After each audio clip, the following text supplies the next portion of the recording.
Hello बच्चों, स्वागत करता हूं आपका आपके अपने YouTube चैनल BSCB हेल्प पे। पहले तो मैं आप लोगों से क्षमा चाहता हूं कि बहुत दिनों के बाद ये वीडियो आ रही है। मैं इस बात का विचार कर रहा था, इस बात पर मैं सोच रहा था कि किस प्रकार से आपको आगे की वीडियो दी जाए। तो फाइनली मैंने ये सोच लिया है, आगे के वीडियोज़ अब आपको रेगुलर मिलेंगी और मैं इसके लिए वचनबद्ध हूँ। मैं प्रयास करूँगा कि मैं आपके लिए प्रयत्न करता रहूँ, आगे बढ़ता रहूँ। आज फ़िलहाल हम लोग इंग्लिश के सिलेबस को आपके सामने प्रस्तुत कर रहे हैं। तो एग्ज़ाम 2011 आप लोग इसके लिए तैयारी कर रहे हैं, 2021 इसके लिए आप तैयारी कर रहे हैं। और इंग्लिश में आपको सबसे पहले सिलेबस को जानना बहुत ज़रूरी है। क्या पूछा जाता है, कितना पूछा जाता है, कैसे पूछा जाता है, ये बहुत ज़रूरी है आपके एग्ज़ाम की तैयारी के लिए, बेहतर तैयारी के लिए।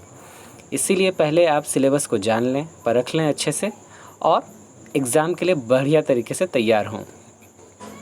सबसे पहले आप परीक्षा के समय को जान लें कि 3.5 घंटे 15 मिनट का जो है ये समय होता है, जिसमें से 3 घंटे प्रश्न हल करने के और 15 मिनट जो हैं वो आपको प्रश्न पढ़ने के दिए जाते हैं।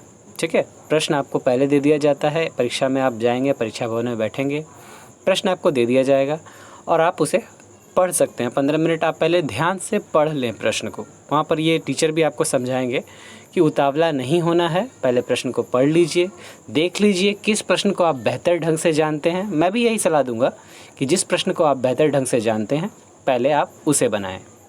ठीक है, और स्पष्ट शब्दों में, स्पष्ट अक्षर में, अपनी भाषा में, जहाँ तक हो सके अपनी भाषा में इसे लिखने का प्रयास करें। मार्क्स 100 मार्क्स का होता है, इसमें कोई भी आपको प्रोजेक्ट वर्क नहीं है। पूरा 100 मार्क्स का आपको ये पेपर होता है। ये ऑप्शनल पेपर है, है तो ये कंपलसरी, लेकिन इसमें पास करना या ना करना कोई अनिवार्य नहीं है। लेकिन आप इस बात से अवगत हैं, भली भांति अवगत हैं कि अगर आपको 10th के बाद एक अच्छा स्ट्रीम चुनना है, साइंस स्ट्रीम से इंजीनियरिंग आगे करना है, तो आपको यहाँ इंग्लिश में अच्छा नंबर ज़रूर लाना आवश्यक है, क्योंकि इसी से आपको अच्छे कॉलेज में दाखिला मिलेगा, है ना। चलिए, टोटल नंबर ऑफ़ क्वेश्चंस कुल मिलाकर आप देख रहे हैं कि 60 + 11 71 क्वेश्चन पूछे जाते हैं। ये 60 + 11 का क्या आंकड़ा है, इसे समझिए। 60 ऑब्जेक्टिव और 11 सब्जेक्टिव। ठीक है, हम इसके बारे में आगे चर्चा करेंगे। आगे बढ़ते हैं। आपको क्वेश्चन का पैटर्न मैं दिखा दूं। क्वेश्चन का पैटर्न कुछ इस प्रकार से है। Question paper is divided into 2 sections. प्रश्न पत्र जो है आपका 2 खंडों में विभाजित रहेगा। पहला होगा सेक्शन ए, दूसरा सेक्शन बी। ठीक है, सेक्शन ए देखिए क्या है कि in section A there are 60 objective type question. Section A में आपके पास 60 ऑब्जेक्टिव वस्तुनिष्ठ प्रश्न होंगे। ठीक है, इसमें सब में आपको ऑप्शन दिया जाएगा, आप इसे आराम से बना पाएंगे। ईच कैरिंग 1 मार्क्स, और प्रत्येक प्रश्न 1 नंबर के लिए होगा। Out of 60 you have to attempt only 50। इन 60 प्रश्नों में आपको केवल और केवल 50 ही बनाने। ध्यान देंगे इस बात पर कि अगर आपने गलती से 50 से ज़्यादा सवाल बना लिए तो आपके शुरुआत के 50 क्वेश्चन को ही मूल्यांकित किया जाएगा, भले ही वो सही हो या गलत हो, उससे कोई फ़र्क नहीं पड़ता है। ठीक है, शुरुआत के जो 50 प्रश्न आप बनाएंगे उसी को मूल्यांकित किया जाएगा। नहीं तो आप गिन कर केवल और केवल 50 प्रश्न ही बनाएं, उससे ज़्यादा न बनाएं। ठीक है, पहले आप क्वेश्चन जो 15 मिनट मिलते हैं पढ़ने के, आप उसमें ध्यान से पढ़ लें कि कौन कौन सा क्वेश्चन आप नहीं जान रहे हैं। ऑब्जेक्टिव को आप जो है देख लें और उसी को आप बनाएं, जो नहीं जान रहे हैं उसको छोड़ दें। ठीक है, तब आपका ये प्रश्न OMR को ध्यान से मोड़ेंगे नहीं, OMR पर कोई निशान नहीं लगाएंगे, उसे मोड़ेंगे नहीं, गंदा नहीं करेंगे, उस पर स्क्रैच नहीं करेंगे। कोई क्वेश्चन अगर गलत हो जाए, आपने किसी प्रश्न को गलती से रंग दिया हो गलत ऑप्शन पर, तो उस पर आप दोबारा ओवरराइट उसको काटेंगे नहीं, उसको स्क्रैच नहीं करेंगे, ब्लेड से खरोचेंगे नहीं, वाइटनर नहीं चलाएंगे। ये सब आप ध्यान रखेंगे, ऐसा कुछ भी आप उस पर नहीं करेंगे। जो गलत हो गया सो गलत हो गया, आप उस पर विचार नहीं कर सकते हैं, वो ख़त्म हो जाएगा। ठीक है, अब आते हैं सेक्शन बी। आपको ध्यान से मैं समझा रहा हूँ प्रश्न किस तरह से आता है, इस पर एकदम विचार कीजिएगा, गौर से समझिएगा इसे। सेक्शन बी में डिस्क्रिप्टिव टाइप क्वेश्चन आते हैं, मतलब लिखित। ठीक है, लिखने वाले आएंगे। कंप्रेजिंग 2 प्रोज पैसेज, इसमें 2 प्रोज के पैसेज होंगे। 7 मार्क्स ईच, जो कि 7 अंकों के होंगे प्रत्येक। And 1 passage from poetry of 6 marks, और एक पैसेज होगा जो कि पोइट्री सेक्शन से होगा, और ये भी 6 अंक का होगा ऑफ कंप्रीहेंशन। इसमें आपको प्रश्नोत्तर मतलब पैसेजेस को पढ़कर इसका प्रश्नोत्तर करना है, ठीक है। Apart from these there are 4 questions on writing skill. इसके अलावा 4 क्वेश्चन लिखने वाली श्रेणी में होंगे राइटिंग स्किल्स पे, ईच ऑफ 5 मार्क्स, और ये प्रत्येक 5 अंक के होंगे। राइटिंग स्किल में जैसे कि आप जानते ही हैं, लेटर आता है, एप्लीकेशन आता है, यही सब है ना।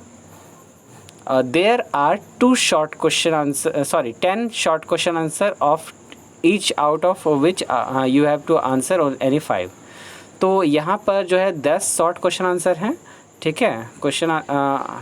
शॉर्ट आंसर क्वेश्चन ऑफ 2 मतलब 2 मार्क्स का होता है, ईच आउट ऑफ विच मतलब इनमें से आपको केवल 5 ही बनाने हैं, ठीक है। तो अब एक बार मैं इसको एक ग्राफिकल रूप से आपको दिखाऊं। आप यहाँ देख सकते हैं कि इंग्लिश में section A, section B, section A भी 50 नंबर का, सेक्शन बी भी 50 नंबर का है, ठीक है। सेक्शन ए में 60 ऑब्जेक्टिव हैं। यहाँ मैंने क्या क्या ऑब्जेक्टिव किस प्रकार से हैं मैंने उसे पूरी तरह से डील किया हुआ है। तो आप यहाँ जब देखेंगे जोड़ करके 60 होंगे, लेकिन 60 में से आपको बनाना केवल 50 है, ठीक है। इस बात का आप ध्यान रखेंगे। जैसे कि यहाँ पर सॉल्व एन 50 मैंने लिख दिया है, 50 को आप सॉल्व करेंगे। पहले 1 से 36 नंबर तक जो क्वेश्चन होगा ये आपके टेक्स्ट बुक से होगा, मतलब किताब से। जो 2 किताबें मैंने सिलेबस ख़त्म की हैं आपके सिलेबस बुक से होगा, ठीक है। मतलब आप देख रहे हैं आपके पास 23 लेसन है। सेकेंड बुक में जो है आपके पास 7 लेसन है। फर्स्ट बुक में 8 प्रोज 8 पोइट्री, इससे आप जो है 23 लेसन समझ लें। 23 लेसन से आपको 36 प्रश्नोत्तर जो कि ऑब्जेक्टिव बेस्ड होंगे, ठीक है। केवल उसमें अगर आपने कहानी ध्यान से सुनी है तो आप उसे आराम से कर पाएंगे, या फिर हमारी वीडियोस को देखें, उसमें आपको सारे ऑब्जेक्टिव का जवाब मिल जाएगा।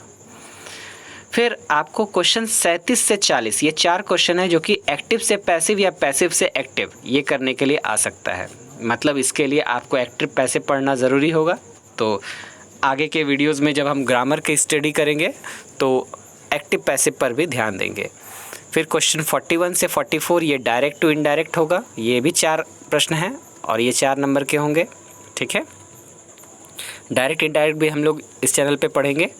उसके बाद है आपका क्वेश्चन 45 से 52 मतलब 45 से 52, ये भी 4 क्वेश्चन हो गए। इसमें प्रीपोजिशन आएगा, प्रीपोजिशन भी पढ़ेंगे हम लोग। फिर स्पेलिंग करेक्शन, स्पेलिंग पर मैंने आपको जो है बार बार हर कहानी का एक सारे स्पेलिंग्स का मैंने आपको जो है वर्ड मीनिंग दिया हुआ है। इसमें स्पेलिंग भी मैंने लिखी हुई है, कहीं भी गलती होने की कोई गुंजाइश नहीं होगी।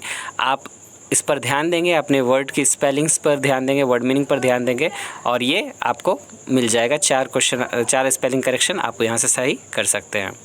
और 57 से लेकर 60 तक ट्रांसलेट इन इंग्लिश, ये आपको इंग्लिश में ट्रांसलेशन करने वाला आएगा, ठीक है। तो इसको आप बिल्कुल अच्छे से समझ लें ऑब्जेक्टिव किस प्रकार से आ रहे हैं। एक बार आप फिर से देख लें कि आपको 36 क्वेश्चन आंसर बुक से, 4 active passive, 4 direct indirect, 4 preposition, 4 spelling correction और इसमें से आपको 4 ट्रांसलेशन। जो भी सेक्शन आपको भारी लगे, जो चीज़ आप नहीं पढ़ पाए, एक्टिव पैसिव डायरेक्ट इनडायरेक्ट, कोई भी बात नहीं है, उसमें कोई डरने की बात नहीं है। 10 इसमें से आप छोड़ सकते हैं, 60 में से आपको केवल 50 ही बनाने हैं, इस बात का आप ध्यान रखेंगे। तो आप उस 50 पर फोकस करें, बेसिक फोकस करें कि आप लेसन का कहानी अगर पढ़ लिए हों तो 36 के 36 वहाँ आपसे बन जाएंगे, ठीक है।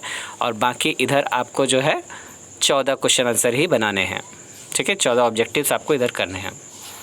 अब इधर हम आते हैं अपने प्रोज सेक्शन पे, सेक्शन बी में। तो यहाँ पर आपको 2 प्रोज पैसेज दिए जाते हैं, मतलब कहानी गद्य भाग में, ठीक है।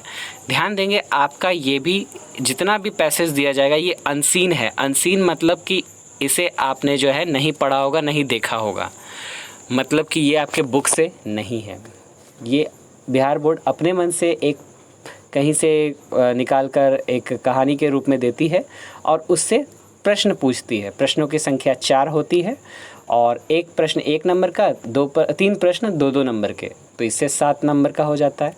तो 2 पैसेज हैं तो 7 दूनी 14 नंबर का हो गया। तो यहाँ पर आप पैसेज को देख लेंगे, 14 नंबर का पैसेज है। पोइट्री सेक्शन को आप देखेंगे, एक पोइट्री जो है आपको लिखी हुई होती है, वो भी अनसीन है। ध्यान देंगे ये पोइट्री आपने पढ़ी नहीं होगी, ये आपके बुक से नहीं है और इस पोइट्री को आपको पढ़ करके इसके भी प्रश्न उत्तर देने हैं। यहाँ पर जो आपको 2-2 नंबर के 3 प्रश्न मिलेंगे, ठीक है। कुल मिलाकर 6 नंबर का ये होगा। उसके बाद शॉर्ट क्वेश्चन आंसर, जो कि आपने कहानी पढ़ी, कुल मिलाकर जो है 23 कहानियाँ आपने पढ़ी हैं, और इन 23 कहानियों से आपको 10 प्रश्न दिए जाएंगे, जिसमें से केवल 5 बनाना है। तो ये आपके ऊपर चॉइस करता है कि आप कौन सा 5 बनाते हैं, कौन से अपने पढ़े हुए हैं, किसका उत्तर आप बेहतर ढंग से दे सकते हैं। 10 में से केवल 5 बनाने हैं। तो ये आपके लिए बहुत अच्छा ऑप्शन है। इंग्लिश में पास करना बच्चों बहुत ही आसान है, तो आप इसको आराम से कर पाएंगे। 10 में से केवल 5 बनाने हैं, इसे आप कर लीजिएगा। फिर आते हैं पैराग्राफ राइटिंग पर। तो पैराग्राफ राइटिंग में आपको यहाँ पर 5 ऑप्शन दिए जाएंगे, 5 टॉपिक्स दिए जाएंगे, जिसको आपको पैराग्राफ लिखना है, उसमें से किसी एक पर, ठीक है। ये 5 में से किसी एक पर, वो भी 60 से 70 शब्दों में। और मैं ये सलाह दूंगा कि ये बिहार बोर्ड कहती है 60 से 70 शब्दों में, आप इसे लगभग 100 शब्दों में दें, ठीक है। लगभग 100 शब्द, ज़्यादा नहीं लिखें, 100 शब्द कम से कम लिखें, और इसमें आपको 5 नंबर मिल जाएंगे, ठीक है। और लास्ट भाग है आपका, जिसमें आपको notice, report, application, letter, speech और मैसेज, ये सारी चीज़ें पूछी जाती हैं। इनमें से आप कोई भी 3 बनाएं। यहाँ 6 चीज़ें आप देख रहे हैं, नोटिस है, रिपोर्ट है, एप्लीकेशन है, लेटर है, स्पीच है और मैसेज है। तो 6 ऑप्शन है, इसमें से कोई भी आपको 3 बनाना है, और ये तीनों 5-5 नंबर के होते हैं। तो 15 नंबर का ये हो गया। तो 15 नंबर आप यहाँ से ले सकते हैं, 5 नंबर पैराग्राफ राइटिंग से, 10 नंबर क्वेश्चन आंसर से, 6 नंबर पोइट्री के अनसीन पैसेज से, और 14 नंबर प्रोज के अनसीन पैसेज से। ये सब अगर आप कर पाते हैं तो आप ढंग से नंबर ले आ पाएंगे। तो देखिए, इंग्लिश में पास करना बहुत ही आसान हो जाएगा। सबसे पहले मैं आपको यही कहूँगा, यही सलाह दूँगा कि आप पहले बुक को पढ़ लें, बुक की सारी कहानियों को पढ़ लें। इससे आप ऑब्जेक्टिव को अच्छे से कर पाएंगे। सारे ऑब्जेक्टिव आपके 36 के 36 ऑब्जेक्टिव हो जाएंगे, और साथ ही साथ ये 10 क्वेश्चन आंसर जो हैं, जिसमें से केवल आपको 5 बनाना है, ये आराम से हो जाएगा। तो 36 10 46 नंबर ऐसे ही आ जाएंगे। उसके बाद आप जो है मेहनत करें यहाँ पर, जो कि आपके ऑब्जेक्टिव का और हिस्सा है। जब हम ग्रामर पढ़ेंगे तो मैं बहुत ही डिटेल में आपको बताऊंगा, इसके लिए आप चिंता बिल्कुल मत कीजिए। साथ ही साथ जो है आप ये कोशिश करें कि आप सब कुछ समझें, क्योंकि आसान आपके लिए क्या है मैं ये समझाता हूँ कि जैसे active, passive, direct, indirect, preposition, spelling correction या कुछ भी ऐसा है, ट्रांसलेशन है, इन सब में आपको ऑप्शन दिया जाता है। और ऑप्शन में से गलत को चुनना बहुत ही आसान है, क्योंकि मैं आपको ऐसी ऐसी ट्रिक्स बताऊंगा, ऐसे ऐसी चीज़ें बताऊंगा, इतने डिटेल में बताऊंगा कि आप आराम से सही ऑप्शन को चुन पाएंगे। तो ये आपके लिए बहुत आसान हो जाएगा। तो यहाँ से आप जो है 10 क्वेश्चन छोड़ में दें, जैसे प्रीपोजिशन आप अगर छोड़ दें, स्पेलिंग करेक्शन आपको नहीं आता वो छोड़ दें, तो 8 क्वेश्चन छोड़ भी दें, फिर भी 2 क्वेश्चन और आपको छोड़ने ही होंगे, क्योंकि आपको सिर्फ 50 बनाने हैं, 60 नहीं बनाने हैं। तो ये आपके लिए बहुत ही आसान हो जाएगा। उसके बाद आपको मेहनत थोड़ी सी यहाँ करनी होगी, प्रोज सेक्शन। मतलब आपको मैं बार बार कहता हूँ, कहानी पढ़ने पर ध्यान दें, कहानी पढ़ने पर ध्यान दें, वर्ड मीनिंग्स पर ध्यान दें, ठीक है। तो यहाँ वो आपको काम आएगा। अगर आपने वर्ड मीनिंग्स पर ध्यान दिया है तो आप इस पैसेज को पढ़ करके समझ पाएंगे। देखिए, मैं चाहूँ तो आपको पर डे एक पैसेज करा सकता हूँ, पर डे मैं क्वेश्चन आंसर मैं एक लेटर, एप्लीकेशन, ये सब करा सकता हूँ, लेकिन इससे कोई विशेष फ़ायदा नहीं होगा, क्योंकि ज़रूरी नहीं कि मैं जो कराऊँ वही आए। तो इसके लिए आपको जो है अलग अलग पढ़ने होंगे, अलग अलग बुक्स को स्टडी करना होगा, कहानी को पढ़कर समझना होगा खुद से। अगर ये आप कर पाते हैं तो आप ये प्रोज सेक्शन और पोइट्री सेक्शन, ये दोनों आप आराम से कर पाएंगे। पढ़कर समझ करके आप इसका प्रश्नोत्तर दे पाएंगे। क्वेश्चन आंसर तो आप कर ही लेंगे। उसके बाद हम आते हैं पैराग्राफ राइटिंग। तो पैराग्राफ राइटिंग में मैं ये कोशिश करूँगा कि मैं आपको पैराग्राफ लिखना सिखाऊँ। अलग अलग टॉपिक्स पे पर डे मैं कोशिश करूँगा कि एक टॉपिक मैं पर डे चुनूँ, उसके ऊपर मैं लगभग 100 शब्दों में एक पैराग्राफ आपको दूँ, जिससे आपके पास पैराग्राफ का भी स्टॉक हो जाए। नोटिस रिपोर्ट पर हम काम करेंगे, इस पर भी मैं चर्चा करूँगा, ताकि आप लोग इस पर अच्छे से पकड़ बना सकें। तो उम्मीद है आपको आपके एग्ज़ाम का पैटर्न समझ में आया होगा, और आप इस पर इसी अनुसार मेहनत करेंगे। और ये बहुत आसान है, आप आराम से इसमें अच्छे अंक अर्जित कर सकेंगे, ये मेरा भरोसा है। और मेरी विशेज़ आप लोगों के साथ हैं। All the best for the exam. ज़्यादा नहीं, अब 4 महीने आपके एग्ज़ाम के बचे हैं। अक्टूबर का महीना चल रहा है, नवंबर, दिसंबर, जनवरी एंड फरवरी में एग्ज़ाम है।